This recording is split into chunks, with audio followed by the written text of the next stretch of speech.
دویم نمبر زما عزتمند ورونو چې په رمضان المبارک هغه میاشت هغه فیوزات او برکات موږ او تاسو حاصلو، نو د هغې دپاره دویم چل دا وکړې چې دعا ډېر اهتمام وکړي، ځکه د رمضان او د دعا ور ډېر لوی مناسبت دی. تاسو کې چې دا کوم ملګري قرآن شریف لولئ او قرآن شریف تلاوت کوي، نو چې کوم ځای کې د رمضان المبارک الله احکامات فرضیت نازل کړی دي، نو دقلته ورته د دعا هغه بیان هم الله کړی. وإذا سألك عبادي عني فإني قريب أجيب دعوة الداعي إذا دعان فليستجيبوا لي وليؤمنوا بي لعلهم يرشدون. دا د رمضان المبارک دی آیاتونو په منځ کې د آیات راغلي دي. دا ولې دې منځ کې راغلي دي؟ دا لوی تعلیم موږ ته تاسو دا راکوي چې دعا خو هر وخت کوئ، دعا هر وخت کوئ. په دعا الله رب العالمین ډېر زیات خوشحالېږي. قسم په خدای چې که د الله د خوشحالولو کوم اعمال دي، په هغې کې د ټولو نه اوچت عمل دا دی چې سړی انسان الله ته دعا کوي، الله ته دعا کوي. د دې د وجې رسول الله مبارک وایي سجانا الدعاء مخ العبادت، دعا مغز د عبادت. دا مغز تاسو پیژنئ، په غوس کې مغز دی دننه، اصل شی هغه دی. تاسو هندوانه راوړئ هلکه وي مغز پکې ما لره، ځکه مغز اصل وي د بعضې اعلی څیزونو. نو د عبادت اصل شی څه چې دی هغه مغز، هغه دعا ده. ځکه دعا دا د الله ته زاري ده، الله ته عاجزي ده. تا ځان عاجز وګڼه، ګوره یو شی چې ته د چا نه غواړې نو ځان عاجز وګڼئ، هغه اوچت وګڼه. نو موږ او تاسو ټول عاجز یو. یا ایها الناس انتم الفقراء، تاسو ټول فقیران یې، عاجزه یې، والله الغني. الله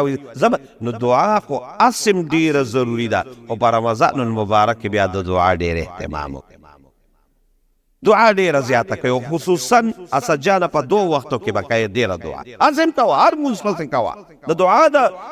د قبولیت وخت نه دی معلوم، خو بعضې علماو ویلي دي چې په 2 وختو کې بیا په رمضان المبارک کې د دعا ډېر زیات اهتمام وکړي. یو وخت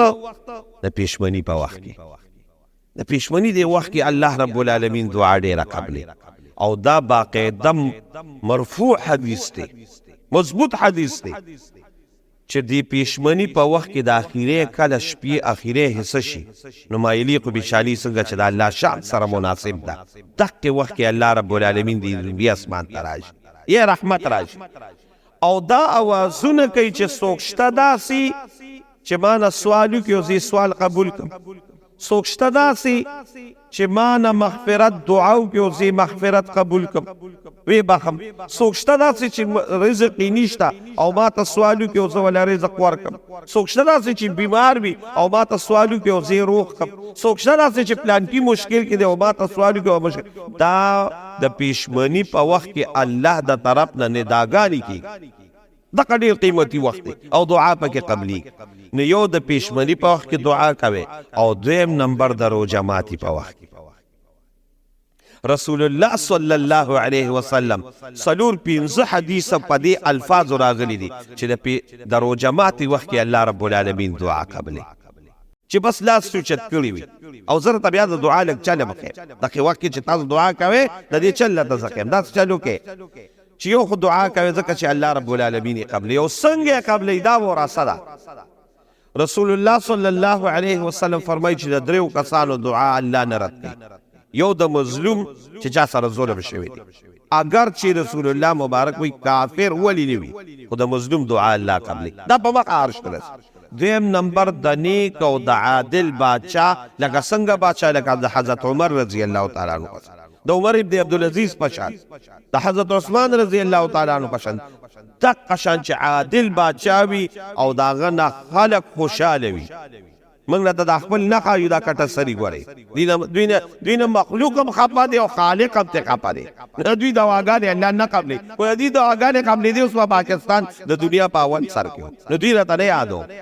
عادل بادشاه چې خلق ته خوشاله وي د دعا الله قبلي. او سجانا 3 نمبر رسول الله مبارک وي چې د روزهدار خصوصا د روزه ماتې په ټیم کې الله دعا قبلي. او بیا څنګه قبلي دا وره دا هم ډیر زیات زړه ته پروزي. رسول الله مبارک وي چې کله د روزه ماتې دا ټیم شي او دا روزهدار دا لاسونه اوچت کی، نو دغه وخت کې الله رب العالمین فرشتې را لېږي. او سجانا کومې فرشتې را لېږي؟ دا الله د عرش کمی پرشتي چې د الله عرش نیولې دا په قرآن شریف کې دي یحملون العرش پرشتي دي نو هغه پرشتو ته الله وایي چې زما د عرش مایلی کو بشاری دا الله یو نظام دی دا پرې دی خدای څوک دا خو زموږ ډیوټي ده تاسو دا ډیوټي پرې دی نو څوک کومه ډیوټي کو ورا سجانا لارش رسول الله مبارک پرشتي الله پرشتو ته وی رسول الله مبارک فرمای چې دا عرش هغه پرشتو ته الله وی لارشه او د روزدار چې کوم وخت دا روزه ماتي دې کومه دعاګانې کوي نو اے د عرش پرشتو تاسو پاغي باندې امين وای الله اکبر ستاد دعاګانو د قبولیت د پاره د عرش پرشتي راځي او امين پیوي نو دغه وخت دعا کوي او دعا څنګه کوي ما ته وګورئ په داسې طریقه دعا کوي وی یا الله ته زما مالک زستا بنده ته زما آقا زستا غلام ته زما حاکم زستا محکوم یا الله تا ما تو وی چروجو اونیسا خدای مونږ والا اوس دا خوراک پروت دی پیکولی پرتی دی چه پرتا دا شربت پروت دی روجی پرتی دی خوراک پروت دی یا الله او صرف 3 سلور شپږ ته بینټه پاتې دي خو ربا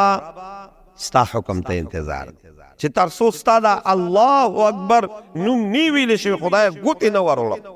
نو ربا ما ستا دا حکم منه ته زما دا دعا قبول کړه ته زما دا مشکل قبول کی کنه ته زما له خدای اولاد راکې کنه ته زما اولاد نه کمال کې کنه خدای ته مال صحت راکې کنه خدای ته مال رزق راکې کنه خدای ته مال دنیا او د آخرت کامیابی راکې او د ټول مال رزق او پټي او کټي دا په خپل ځای صدا او د ټول د اوچ شي د خدای زما مغفرت زما بخنو نو 3 نمبر چې زما د روجه کلی مزیدار اعلاجی او هغه قبولیت مقام دورسي د نوافل او 4 نمبر د رسول الله مبارک مې چې د استغفار پکې ډیر زیات اهتمام استغفر الله هر وخت دا وای د استغفار د ذکر او اذکار پکې اهتمام ډیر زیات کوي او خصوصا د استغفار او 5 نمبر انفاق فی سبیل الله د خپل وس مطابق ان شاء الله مخکې ماته د جمعو کې ویلي بیا به مو ویل چې الله په دې روزه کې د مسلمان په انفاق په خیرات باندې الله رب العالمین ډیر خوشاله نو زما عزت وندرونو دې سره به ان شاء الله وتعالى او د خپل ګناهونو معافي وخت الله نه وغوښتل او ځان د ګناه نه ساتل دې اعمالو سره به روزه ډیره خشته شي او ان شاء الله د الله نو امید ساتو چې د قبولیت مقام ته ورسي نو کو به ان شاء الله دا عمل کنه تاسو ته مو چې څوک زما په دې شیشه باندې دا بیانات اوري او تم به ما چې خصوصا اهتمام د ګناهونو نه ځان بچکول د قران شریف د تلاوت پیره تدا کو قران شریف تلاوت 2 نمبر دعا 3 نمبر دغه نوافل 4 نمبر صلات التسبیح دغه وغیرہ او 4 نمبر استغفار او 5 نمبر انفاق فی سبیل الله دا الله په لار کې نو ان شاء الله روزه خشتوي مزیدار وي خو د دین علاوه غوري پورا د تراویح اهتمام کوي تراویح لزه او شل رکعات تراویح پورا کوي او چې کوم ځای ختمونه وي اغه لزاد رسوي نو ان شاء الله دې اعمال سره به زموږ او تاسو روزه خشتم وي د قبولیت مقام ته برسي او دا مهر به ان شاء الله پتا باندې لګي کو پتی اعمال باندې تا د خپل روجي اونې ولې ټوله نو چې کوم نبی علیہ السلام وی چې اخره عتق من النار څنګه چې تراول په سر کې بل بیان کوي چې اخیره عشره دا د اور د جهنم نه د سټ د خلاصي دا نو رب لزوم ساتم چې دا اعمال توکل زمونږ او تاسو سټ په الله د جهنم دور د خلاص کی رب العالمین زمونږ او تاسو پروژه کې د نیکو اعمالو د تلاوت د صلات تسبیح د نوافل او د دعاګانو او د نورو نیکو اعمالو توفیق را نصیب کی او رب دې د روزې د امیاش په موږ او تاسو په خیر او عافیت سره